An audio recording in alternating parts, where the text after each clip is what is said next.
yeah, What is up mga ka-bike bro? Good day sa inyong lahat.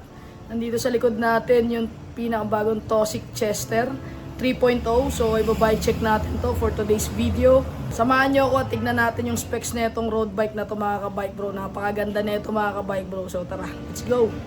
At simulan na nga natin mga ka-bike bros reviewin itong Toxic Chester 3.0, isang budget road bike na punong-puno ng solid specs para sa mga gusto ng modern at malinis na setup. Naka-aluminum 6061 T6 alloy frame na ito with internal cable routing na din mga ka-bike bros, kaya sobrang linis tingnan. Plus, smooth weld na din to mga ka-bike bros, kaya premium talaga yung dating. With alloy rigid fork, kaya magaan at responsive sa ahon at long rides. Alloy na din nga pala yung seat post nito mga ka-bike bros, kaya mas magaan. Quick release na din yung seat clamp nito para mas madaling i-adjust. At syempre may kasama na rin tong pedals, napaka basic lang na design, may reflectorize, so ito pwede pa tong i-upgrade mga ka-bike bros.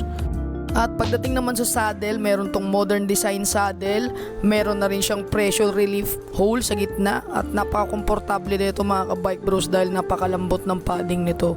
So steel pa yung railings nito kaya may kabigatan pa ng konti pero goods na goods na.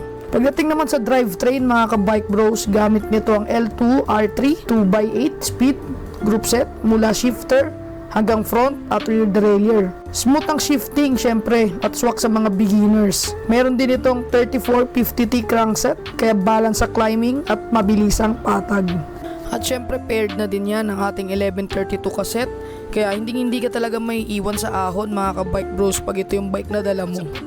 Pagdating naman sa braking power mga ka-bike bros, naka-mechanical disc brake na to with 160mm rotors, front and rear na yun mga ka-bike bros, kaya confident kayo kahit pababa o maulan ng daan, talagang kakapit ang preno nyo. Isa sa pinaka-astig dito ay yung integrated alloy drop bar. Modern na to tignan at mas aero na talaga mga ka-bike bros. Samahan pa ng double wall alloy rims, cassette type hubs at 700/25C na tan wall tires na mga ka-bike bros, kaya napaka-forma at sporty na yung road bike na to mga ka-bike bros.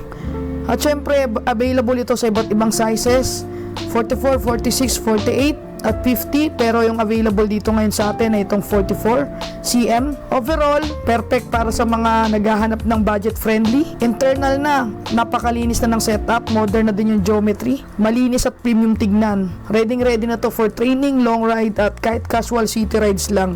Sulit na sulit din ang presyo nito mga ka-bike bros. SRP nga pala nito mga ka-bike bros ay 11,500 dito sa ating shop. Maglalagay din ako ng link sa description below sa mga gustong bumili.